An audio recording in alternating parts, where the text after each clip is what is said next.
How's it going, everybody? So in this video, I'm going to talk about how to fix anterior pelvic tilt and rounded shoulders.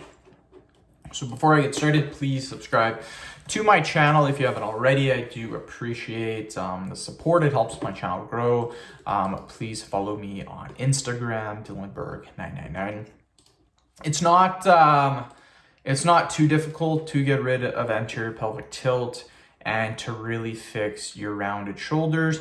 There are a few things that you need to do, but again, it's not really the end of the world, and a lot of people really struggle to get rid of their rounded shoulders, and that reasoning has to do with just misinformation coming from the internet.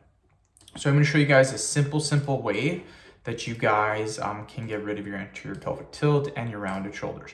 All of this, the reason why you have anterior pelvic tilt, the reason why you have rounded shoulders, all has to do with your posture. That's basically like 95% of everything.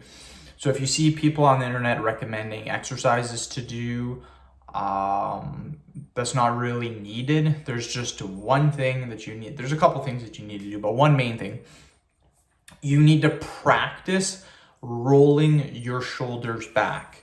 And a lot of people, this is what this means. If you're hunched over like this, you want to roll your shoulders back so you're like this.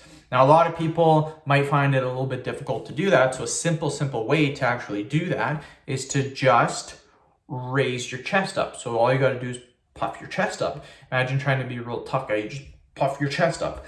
Instantly, that makes your shoulders rounded. So what you want to do is practice doing this. Say you're hunched over like this. Puff your chest up, and you can see instantly how my shoulders then become neutral. So what you want to do is just pick a certain set time. You can even do this at a desk at work. Doesn't matter where you do this, and just practice keeping your chest up. Another thing to do is, the reason why you get hunched over in the first place is generally two things. One, looking at your phone. Two, being at a computer all day. This generally just has to do with what people do for jobs nowadays. So after about 15-20 minutes of doing whatever you're doing, I recommend standing up, going for a quick walk, even if it's a 30-second walk, even if it's just in your office or in your room, that helps. And then again, just practice for even a couple of minutes, just puffing your chest up, rolling your shoulders back. What this will do is this will fix your anterior pelvic tilt too, because it starts at your shoulders and it goes down. So by improving your posture, literally just by puffing your chest up, it's going to correct your hunched over back. It's also going to affect your anterior pelvic tilt as well. So it's very simple to do. So end the video. Thank you so much for watching. Please subscribe to my channel if you haven't already. Please follow me on Instagram, Dylanberg999. Thank you.